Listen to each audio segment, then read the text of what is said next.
Alors bonjour tout le monde, mon nom est Daniel Lambert, j'ai été psychologue de 1993 à 2015 et j'enseigne la psychologie depuis 21 ans. Aujourd'hui, je vous démontre l'incroyable impact des croyances sur notre potentiel de réussite. Vous allez voir, c'est assez impressionnant. Pour vous illustrer le tout, je vais vous raconter une histoire vraie, une histoire vécue. Mais avant, je vous pose une question. Est-ce que vous pensez que j'ai le potentiel de visser une vis? Même si vous ne me connaissez pas, j'espère que vous avez répondu oui. On s'entend? Oui, j'ai le potentiel de visser une vis. Excellent. Gardez ça en tête. Alors, ma petite histoire va vous illustrer à merveille comment, même lorsqu'on a le potentiel de faire quelque chose, si nos croyances ne nous aident pas, ça peut complètement contrecarrer tous nos efforts et nous faire échouer, même si le potentiel est là. Alors sans plus tarder, voici la petite histoire. Tous ceux qui me connaissent savent que j'ai la croyance en moi que je suis vraiment pas bon pour réparer des choses manuellement. J'ai cette croyance-là en moi et croyez-moi, j'ai beaucoup d'exemples pour la soutenir. Et bref, je traîne ça comme croyance. Manuellement, réparer des choses, pas très bon. Alors un jour, je suis dans une piste cyclable avec mon vélo tout seul et soudainement, je pédale puis mon siège de vélo se met à descendre. Première réaction, évidemment, ça va pas bien. Parce que là, je vais être mal pris, je suis tout seul, je pourrais pas réparer mon vélo, c'est évident. Ça, c'est instantané, c'est ça qui me monte dans la tête. Alors, ben là, je suis poigné, je suis seul, alors je débarque de mon vélo, je regarde un peu, j'analyse, disons, la situation. Puis là, ben bon, ok, il y a un trou, la pine du siège entre dans le trou, puis il y a une clips pour fermer ça. Mais là, c'est lousse, cette affaire-là. Puis ça, c'est mon évaluation de la situation. Bon, j'ai pas vraiment d'outils, même si je n'avais eu, je sais pas, probablement j'aurais pas su quoi faire avec. Mais bref, j'avais un rouleau de tape dans ma petite sacoche de vélo. Fait que là, je me suis dit, bon, j'avais pas l'illusion que j'allais réparer mon vélo, mais je voulais trouver une solution pour me rendre chez nous avec le vélo qui tient un peu en place. Puis là, ben, j'aurais été le faire réparer. Fait que ce que j'ai fait, j'ai pris dans le fond le tuyau du siège de vélo, puis j'ai mis du tape auto assez épais, me disant, ben là, ça va être plus serré, ça va rentrer dans le trou. Prière de ne pas vous moquer de moi à distance. Puis après ça, quand je vais clipper la clip, ben ça va le tenir. Idéalement, jusqu'au moment où j'arrive chez moi. Bon, ça n'a pas duré 500 pieds que ma pesanteur a fait en sorte que le tape, en tout cas, le siège s'est remis à descendre, puis ça l'a confirmé une autre fois. Une preuve de plus que je ne suis pas très bon manuellement pour réparer des choses. Bon. Là, je voulais pas rendre chez nous, me rendre dans un magasin de vélo parce que j'avais trop peur que ce soit, comme souvent, un peu ridicule le problème, puis que je l'air un peu fou devant le réparateur de vélo. Fait que qu'est-ce que j'ai fait? J'ai appelé mon père. Mon père, lui, il a la croyance, parce que lui, il est manuel, il a la croyance qu'il est capable de réparer. C'est brisé, mais garde, je vais comprendre comment ça marche, puis je vais le réparer. Fait que là, imaginez ça, je suis au téléphone. Mon père me demande comment ça marche cette affaire-là, parce que j'ai jamais eu de vélo, lui, qui se démonte avec le siège qu'on peut ôter, puis les roues qu'on peut ôter, tout ça. Fait que j'explique, comme je vous ai expliqué tantôt, un trou, la pine du siège rentre dans le trou, il y a une clips.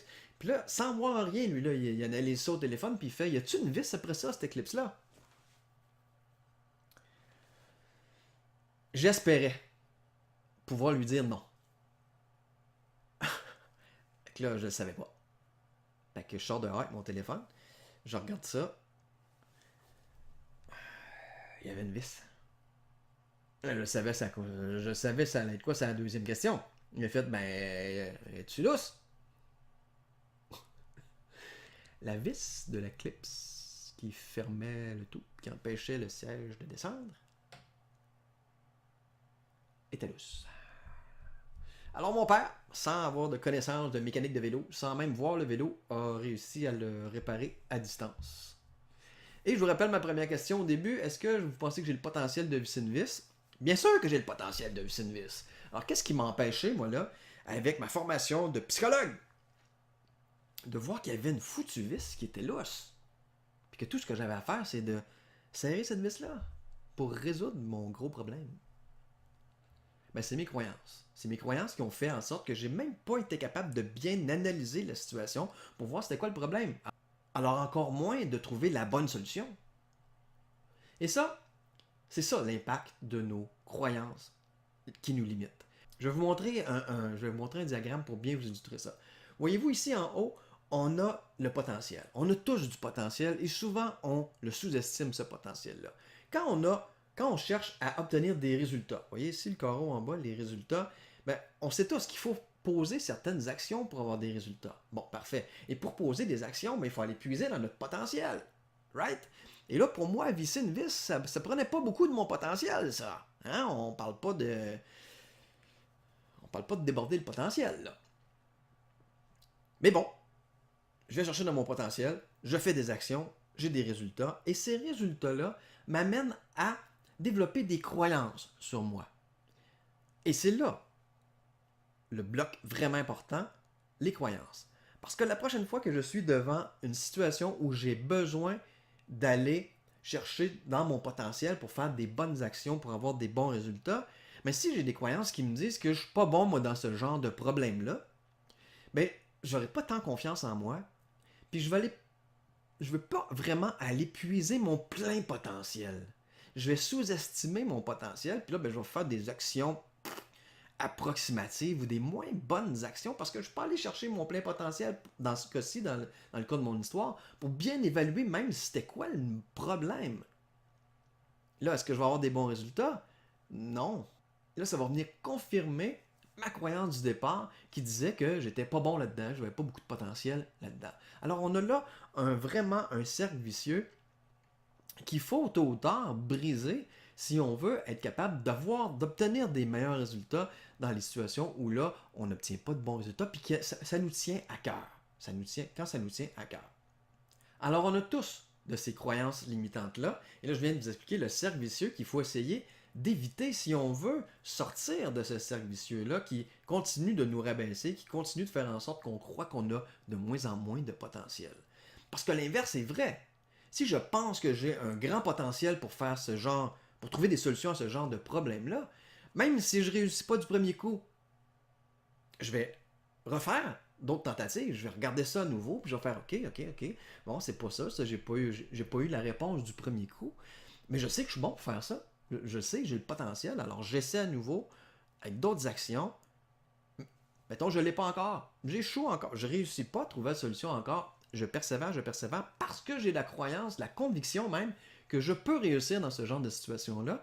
Et à force de répéter d'autres actions, je vais finir par trouver le résultat. Et là, quand je vais le trouver, ça va renforcer de la même façon ma croyance que je suis bon dans ce genre de situation-là, que si je persiste, je vais trouver la solution.